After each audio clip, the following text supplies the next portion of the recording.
Дорогие братья и сестры, сегодня Господь сподобил нас в день памяти мученика Василиска вместе со всеми, вместе с вами совершить богослужение, обратиться с молитвой к этому великому угоднику Божьему.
Абхазия во все времена принимала гонимых за веру православную, иконопочитателей и преследуемых арабами христиан из Армении и Восточной Грузии.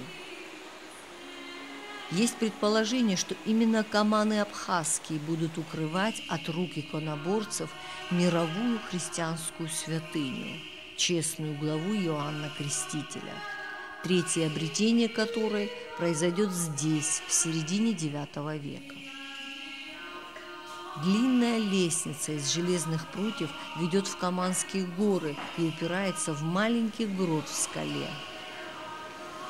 Здесь сквозь каменную стену проступило изображение головы великого святого. Сюда идет постоянный поток православных паломников.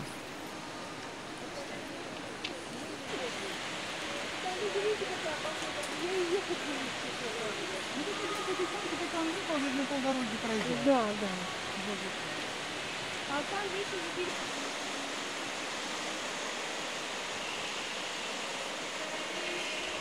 На одном из каманских холмов стоит каменная церковь Иоанна Златоуста. Святитель родился и вырос в Антиохии, в богатой семье эллинов. 12 лет был в сане священника и своими проповедями привлекал в Божий храм не только христиан, но и язычников.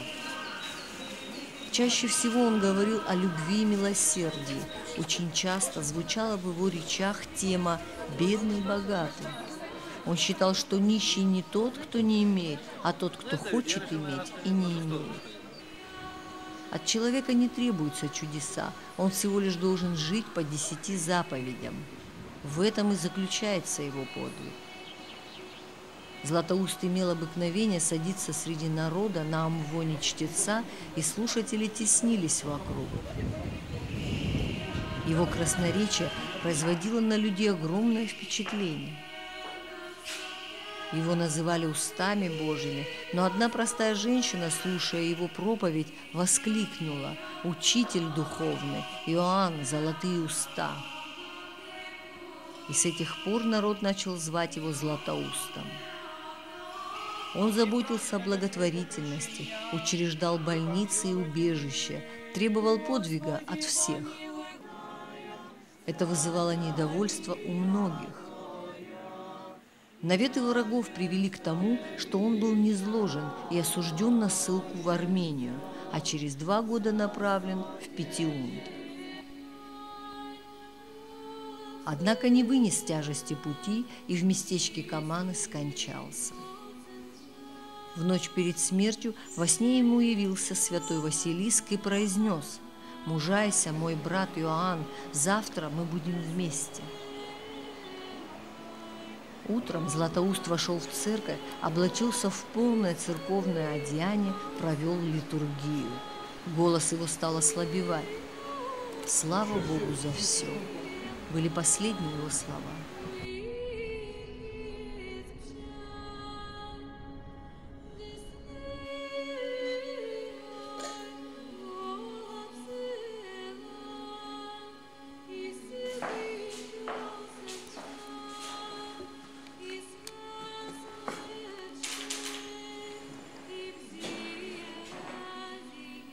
В 33 года тело святителя покоилось в гробнице в Каманах абхазских.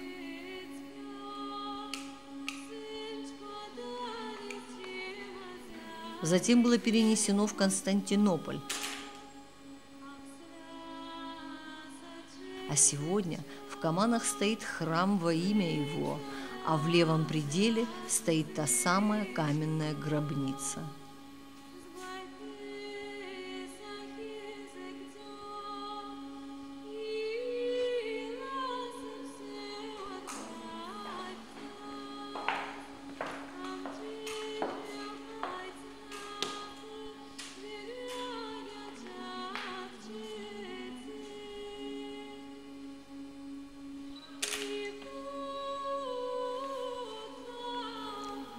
Когда-то ее покрывала плащаница, и вот вам история уже наших дней.